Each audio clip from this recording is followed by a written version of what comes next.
hindi na maganda ba para lang manalo sa eleksyon. So yung hinihingi namin is yung patuloy na pagkikipagtulungan. Papanatili natin yung kaayusan during elections at after elections.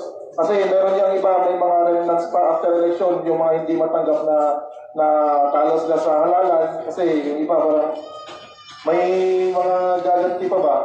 Pero sana maiwasan natin yung gano'n. Especially dito sa sa area natin. Kasi sa amin, yung area namin is itong President Quirino, Buluan, Pandag, at saka Paglat. Bali, ito yung sakop ng kumpanya namin, yung 21st Mechanized Company. Pero yung sa buong batalyon naman natin is meron din dito sa may Talitay, sa may Mangudalato, Lucayan, Paglas, meron din dito sa may dito sa may DSKP, may Lambayong, tapos SSB, kasama natin yung SSB.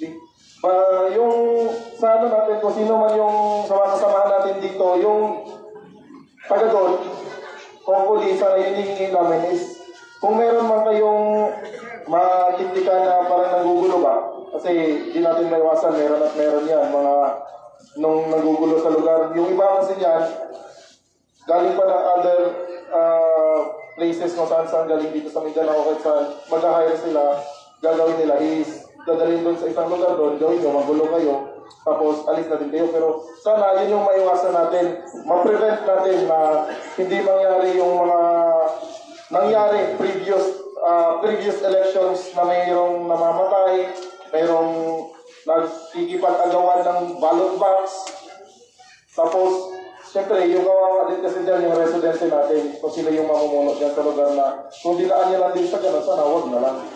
Bali, yung pagka may struggle na mangyari dyan after nung mga naguluhan, ang kawawa dyan is yung mga residente din, yung sa lugar na pinangyarihan yun. So, bali, ang mangyayari, after ng armed conflict, siyempre, yung mga residents yan matatakot. Yung iba, sa balutan yan, lilipat ng ibang lugar, yung kabuhayan nila, mag-iwan nila, yung bahay, yung pag-aaral ng mga anak nila, yung parang ma-sacrifice yung magandang pamumuhay sana ng mga residente sa lugar na yun dahil sa mga nangyari na hindi maganda. So, yun hinihingi namin na sana ma-prevent natin yung pagkikipagtulungan ng AFT sa atin sa MNLF, yung continuous partnership lang po.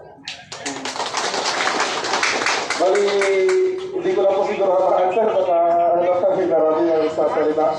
Yun naman po at magandang umaga po sa ating lahat.